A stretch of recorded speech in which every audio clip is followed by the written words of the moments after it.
Aujourd'hui, c'est un jour très spécial. C'est la fête des papas. Oui.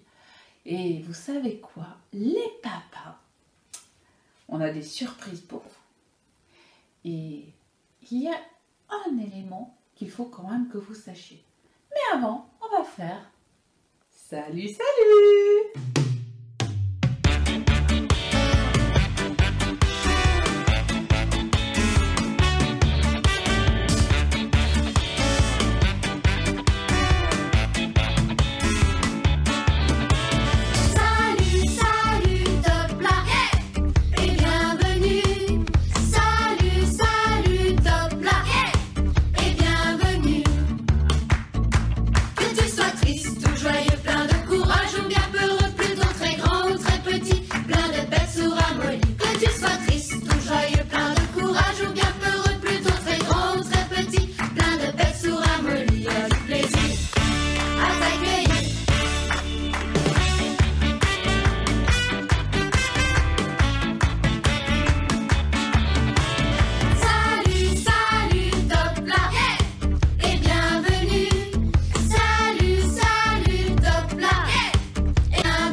Après ce chant de bienvenue, les enfants, il y a une monitrice qui souhaite vous dire bonjour et c'est pour les explorateurs. Bonjour les enfants, bonjour les parents. Je suis super contente de vous retrouver via ce billet-là. J'espère que vous allez bien, que ça se passe bien pour vous là où vous êtes à la maison ou à l'école. Et du coup, j'ai hâte de pouvoir vous retrouver et passer des moments avec vous.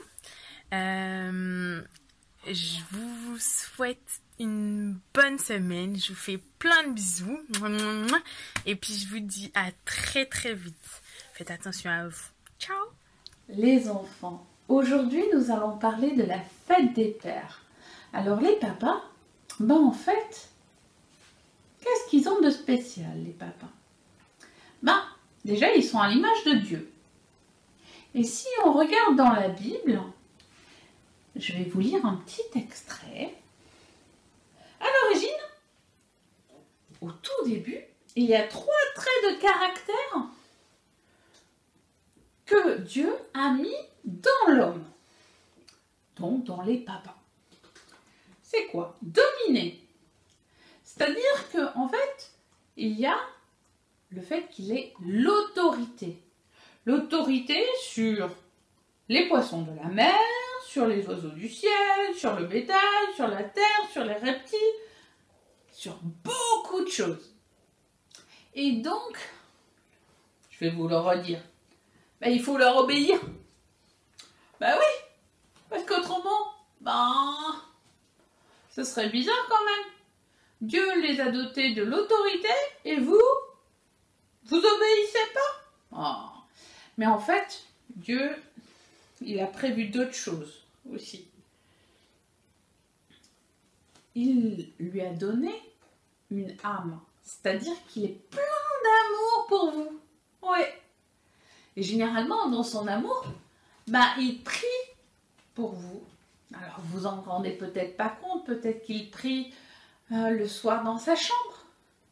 Et ça concerne tous les papas de sang et les papas de cœur, même ceux qui sont les nouveaux papas, ou même les papas en devenir. Et donc, par rapport à ça, dans la Genèse 2, l'Éternel Dieu forma l'homme de la poussière de la terre. Il souffla dans ses narines un souffle de vie et l'homme devient un être vivant. Oh, c'est fabuleux, hein? Et il est serviteur et travailleur. Les papas, en fait, ben, ils servent.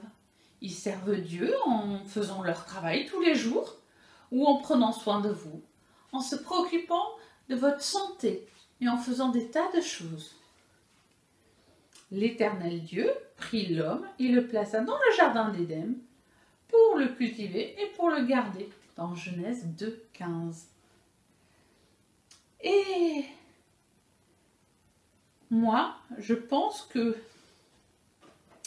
votre papa, il a des rôles. Alors, il a un rôle de quoi?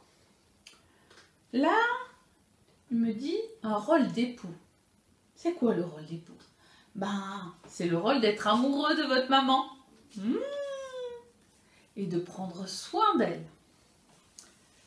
Et il y a un autre rôle qui est d'être votre papa. Et quand on fait le rôle d'être papa, ben, il y a quelque chose de fabuleux. C'est le proverbe 17,6. Les enfants des enfants sont la couronne des vieillards et les pères sont la gloire de leurs enfants. Oh là là, qu'est-ce que c'est? Les enfants des enfants sont la couronne des vieillards.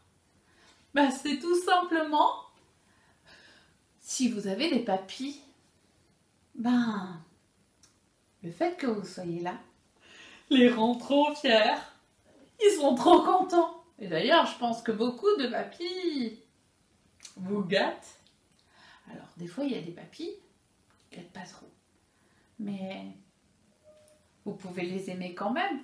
Parce que si vous avez l'amour dans le cœur et que vous leur donnez quand même, eh ben, un jour, ça pourra peut-être changer. Et ils seront heureux à un moment donné. Et si ça se trouve, ils ne connaissent pas encore Dieu, hein. Peut-être que vous pourriez les aider. Et la suite du verset, c'est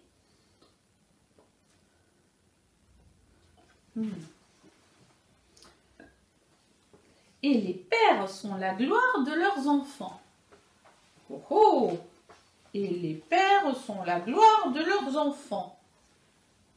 Ben oui, parce que si votre papa prend bien soin de vous et qu'il fait en sorte que vous soyez complètement avec Dieu, ben, c'est plus facile pour que après, quand vous serez papa, vous pourrez recommencer. Vous pourrez redonner tout l'amour à vos propres enfants. Après, si vous n'avez pas de papa terrestre, vous avez un papa céleste. Il est dans le ciel.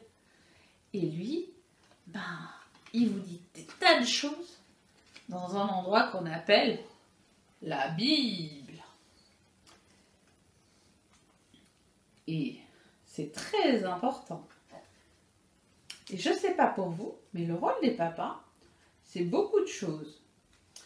Alors, le rôle des papas, ben, moi, quand je lis un peu, ben, il y a le rôle des hommes forts, des hommes virils.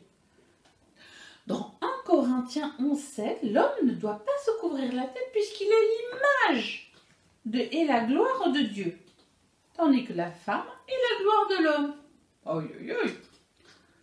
Mais en fait, ça veut dire que ce que vous faites, vous, les enfants, ben, si vous vous comportez bien, si vous êtes sage, si vous êtes obéissant, ben, en fait, vous faites plaisir à votre papa et vous lui faites honneur.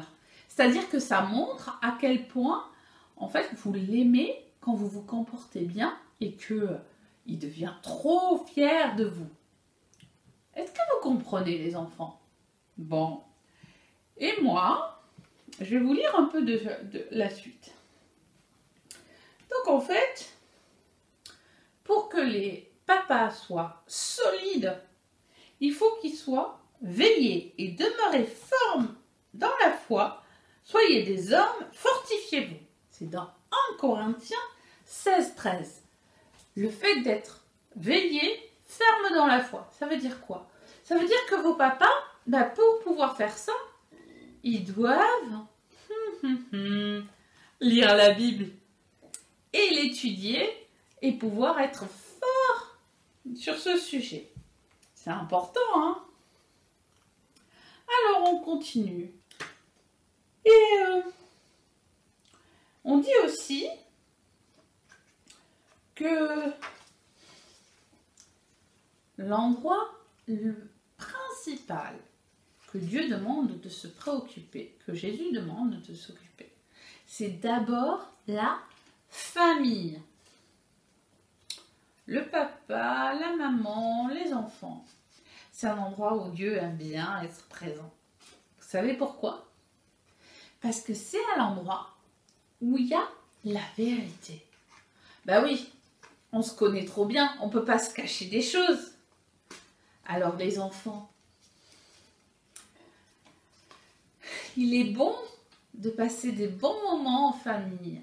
Et n'hésitez pas à dire à papa et à maman que vous les aimez et que Dieu les aime aussi. C'est tellement important. Et Dieu prend soin de vous enfants parce que vous êtes très important pour lui, mais aussi de votre papa et de votre maman. Vous savez pourquoi? Je vais vous le dire. Ce sont aussi des enfants de Dieu. Oui, oui, oui. Ils sont aussi des enfants. Oh là là. Mais, en fait, ils ont appris à être obéissants à Dieu. Et alors, s'ils sont obéissants à Dieu, ah ben c'est quand même plus facile de pouvoir suivre son chemin. Alors, je vous invite vraiment à embrasser très fort votre papa, faire un bisou à votre maman et lui dire « Papa, je suis heureux que tu m'enseignes comment aimer Dieu. » Et c'est vrai. Donc là, nous allons chanter un chant qui est Abba Père. Abba, ça veut dire papa.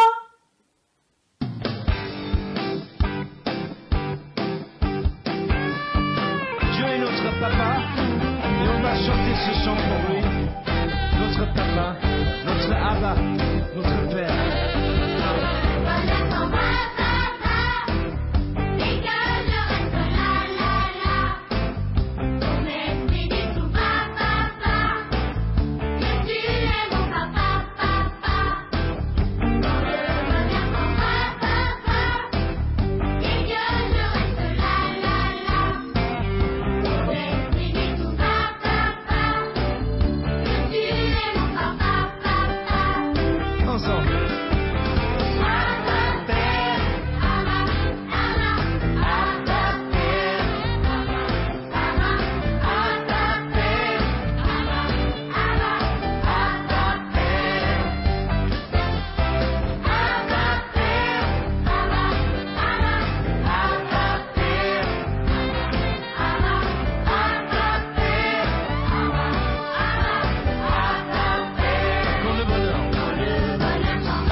Tu es mon papa.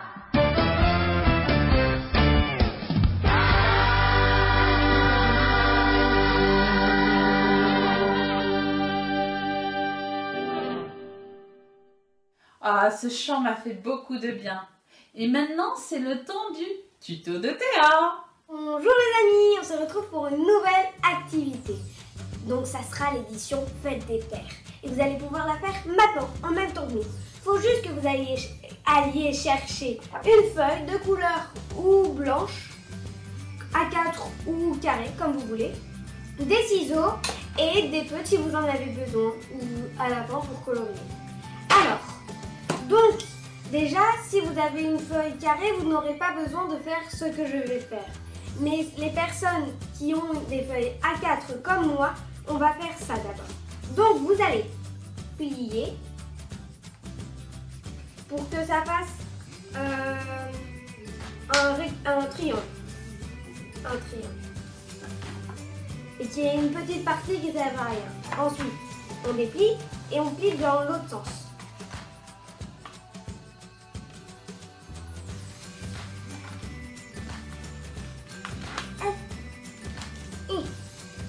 Dès que c'est plié, normalement vous obtenez une croix juste ici. Ensuite, vous allez plier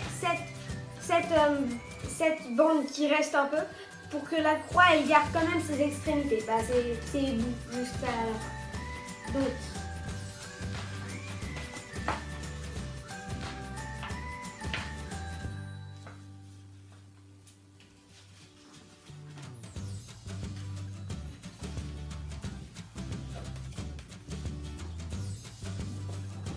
et en fait, vous allez soit le déchirer, soit le découper avec vos ciseaux parce qu'on les a pris pour ça. Donc,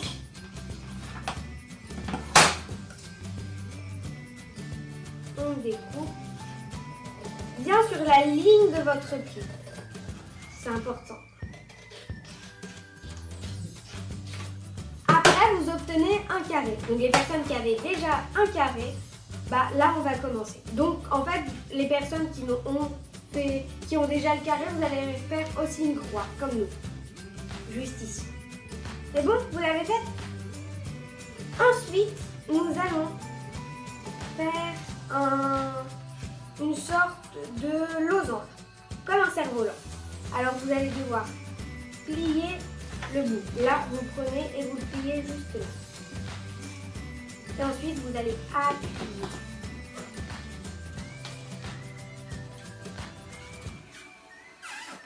Pour bien appuyer, reprenez la technique, vous prenez votre ongle et vous appuyez. Ça plie très bien. Ensuite, vous faites pareil dans l'autre sens.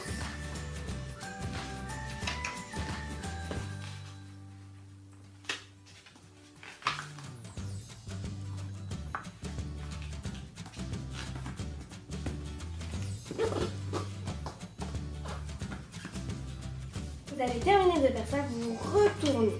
Et ensuite, vous allez plier. Donc, vous voyez, il y a ces extrémités, ces deux points du cerf-volant. Et en fait, on a aussi ce grand point bien long. Et nous allons prendre le grand point et l'amener à la ligne des petits points, des points d'extrémité. Vous comprenez jusque-là? Donc, on fait ça et on le plie là. Dès qu'on a fait ça, on va plier, mais pas complètement, un peu. Juste là, par exemple. On laisse un petit espace. On plie et on appuie bien. Dès que vous avez réussi à faire ça, vous allez plier de façon à la limite. Et normalement, ça vous fait ça. Ensuite, vous allez retourner. Vous allez prendre les points. Vous allez essayer de les mettre parallèles à cette ligne, à ce pli. Vous voyez? Et vous allez faire ça. Alors, jusqu'à plier parallèle. Vous appuyez bien. Pour les petits, ça va être. Il va falloir que vous soyez costaud. Et en fait, vous avez un petit un peu bazar et vous allez juste appuyer, ça va se faire un peu tout seul. Et vous appuyez. Et ensuite, vous allez faire ça de l'autre côté aussi. Alors.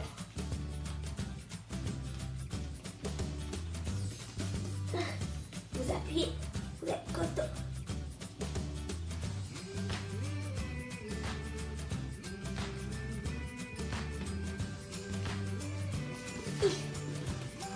Ensuite, vous allez retourner et vous avez une belle cravate. Vous appuyez bien pour que ça tienne bien. Donc, n'hésitez pas à prendre la technique de l'ongle et à appuyer bien fort. Dès que vous obtenez ça, vous allez pouvoir dessiner ce que vous voulez sur la cravate et écrire des petits mots, des extros, par exemple le thème, bonne fête des pères, etc.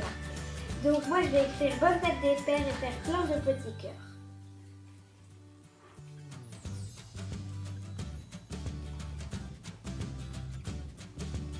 Vous écrivez ou vous dessinez. Et après vous allez pouvoir l'offrir à votre papa. Et en plus, vous allez pouvoir, au moment, juste quand vous aurez terminé, vu que ça sera la fête des pères, vous pourrez l'offrir direct. C'est trop bien, pas vrai?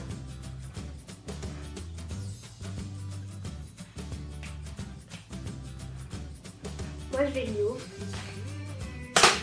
Allez, bye bye!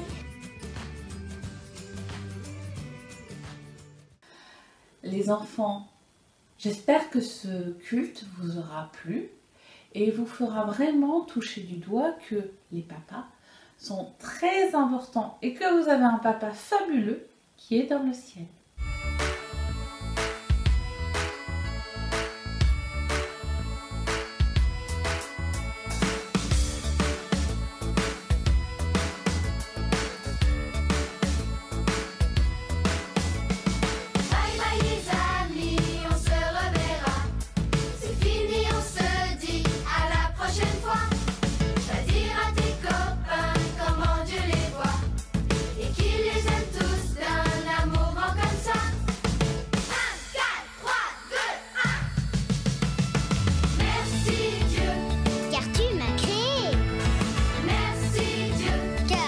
Je suis née.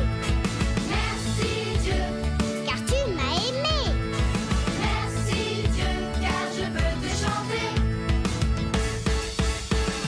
Bye bye les amis, on se reverra. C'est fini, on se dit à la prochaine fois. Va dire à tes parents comment Dieu les voit et qu'il les aime tous d'un amour grand comme ça. Va dire à tes cousins comment Dieu les voit.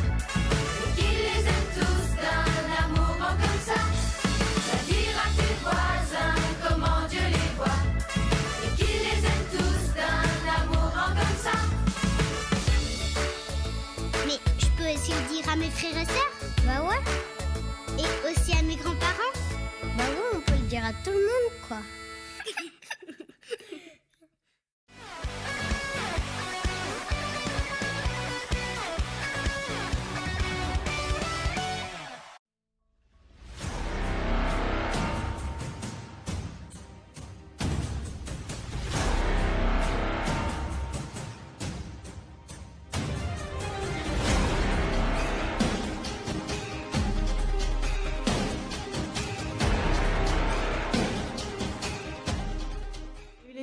Alors cette semaine, on va parler de la prière. Et oui, parce que la prière, c'est un élément essentiel de notre vie chrétienne, de notre vie avec Dieu.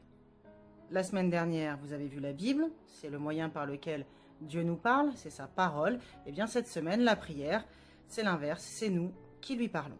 Alors, on va essayer de voir 3 points aujourd'hui. Le premier, qu'est-ce que prier et à quoi ça sert? Le deuxième, qu'est-ce qui nous empêche de prier? Parce qu'il faut dire la vérité, il y a plein de choses qui nous empêchent de prier. Et en troisième lieu, comment et quoi prier? Prêt? Alors c'est parti. C'est quoi prier? Bah prier en fait, c'est parler avec Dieu et c'est être en relation avec lui.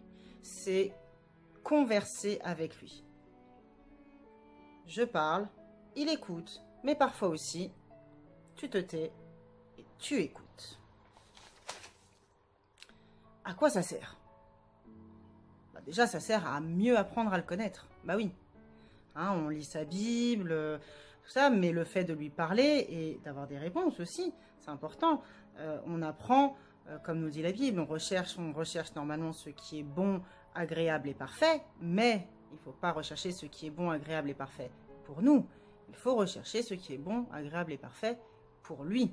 Et si on ne le connaît pas bien, bah, ça va être compliqué de savoir quelle est sa volonté à lui. Ensuite, la Bible nous dit d'apprendre à discerner les esprits. Bah oui, parce qu'entre nos émotions, nos pensées, le vilain, qui essaye aussi de nous dire des choses pas très sympas, voilà, et ben il y a Dieu aussi qui nous parle, mais comment le reconnaître dans cette cacophonie dans nos pensées? Si on ne le connaît pas, on ne reconnaîtra pas sa voix. Jésus a dit, mes brebis connaissent ma voix et elles me suivent. Mais si tu connais pas la voix de ton berger, comment tu vas faire pour le reconnaître et le suivre? Alors, ça sert aussi à se décharger de ses fardeaux. Connaissez cette fameuse phrase, si tu pêches et que tu confesses ton péché devant le Seigneur, il est fidèle et juste pour te pardonner. Eh bien la prière, ça sert à ça aussi. Quand on sait qu'on n'a pas bien agi, à se mettre devant Dieu, à dire Seigneur, là, j'ai tout loupé. Là, j'ai besoin de ton aide. Là, je te demande pardon. Et bien, ça sert à ça aussi, la prière. À faire un petit check-up spirituel, histoire d'être toujours sur les bons rails. On prie pour soi, bien sûr, mais on prie aussi pour les autres. Ça s'appelle intercéder.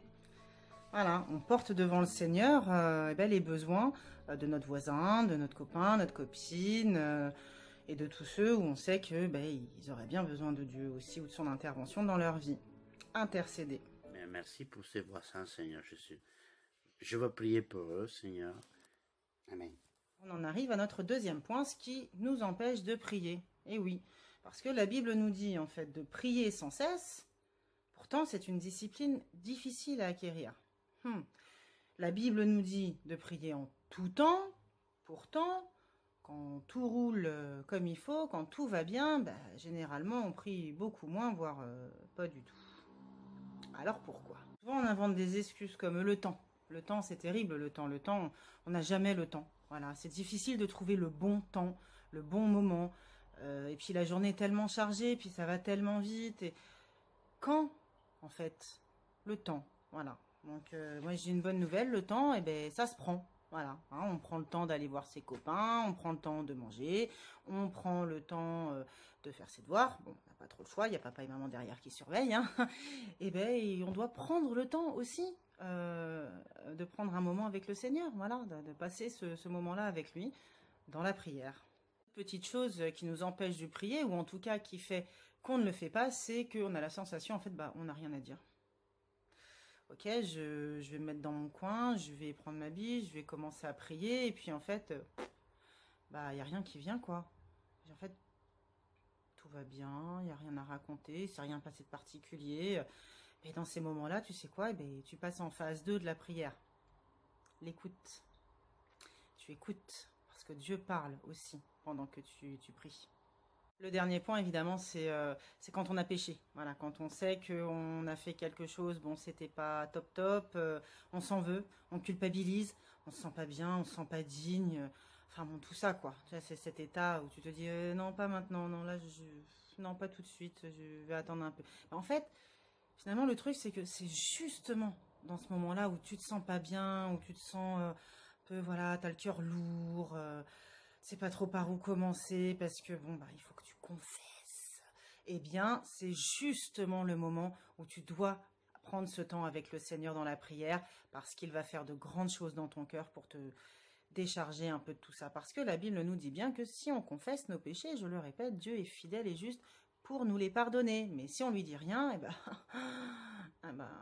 voilà, t'as tout compris. Ça va. Oh Seigneur, non, Seigneur, c'est pas possible, je viens de pécher, je péche à nouveau, Seigneur, tu vas pas me pardonner, oh là là, je fais ça, je ris de mes camarades, je me moque des autres, c'est pas possible, c'est quelque chose que je peux pas. Ah, oh Seigneur, je sais que tu es juste à pardonner, mais ça y est, c'est déjà combien de fois que je dis, ok, je ne veux faire plus de bêtises, je ne veux plus faire ça. Oh, Seigneur, pardon, Seigneur, s'il vous plaît. Bah, je ne sais pas si tu vas me pardonner, Seigneur.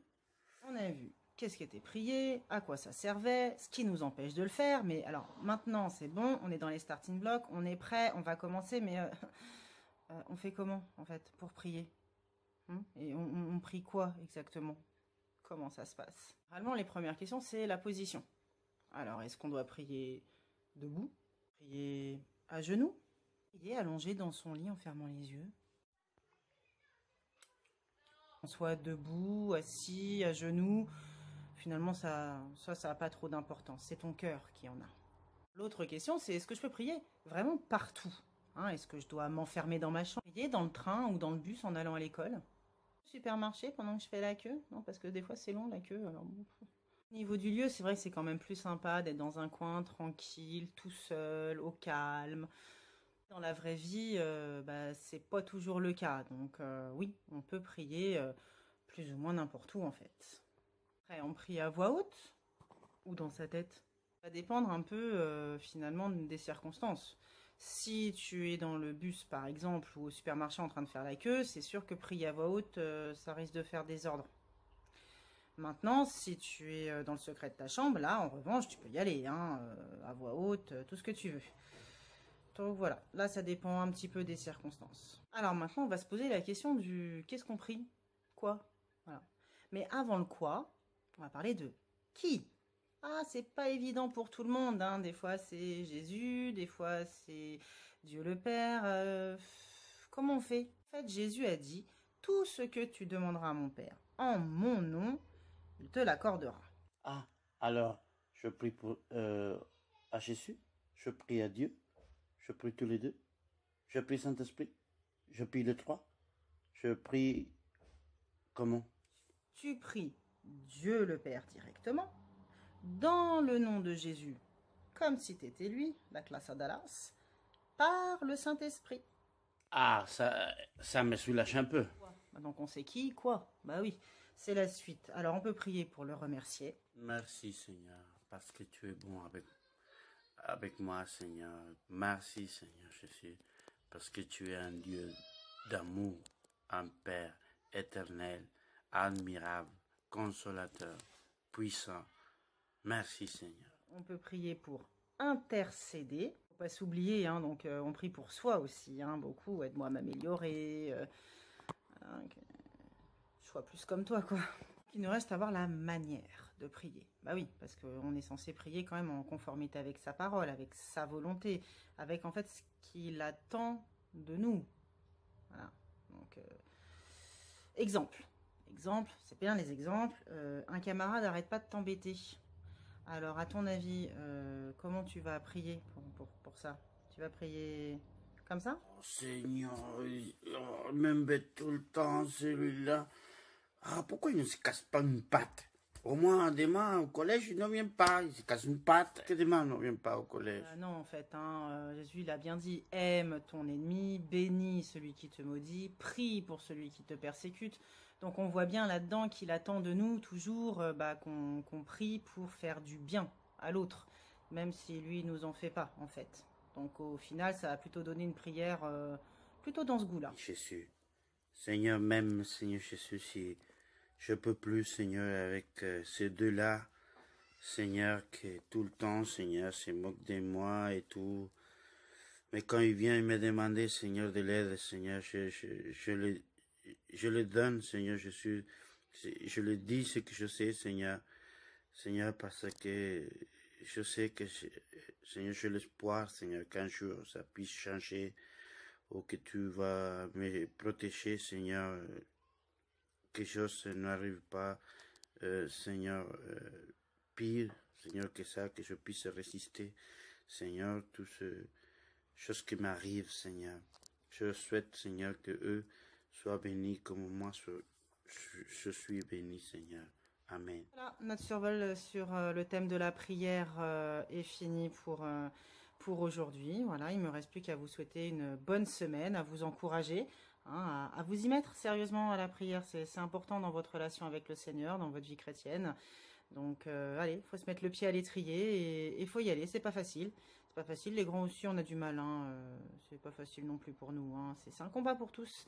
Mais comme nous sommes plus que vainqueurs en Christ, c'est quelque chose qu'on va vaincre aussi, ce combat-là. On va gagner et on va prier. Allez, bonne semaine à tous.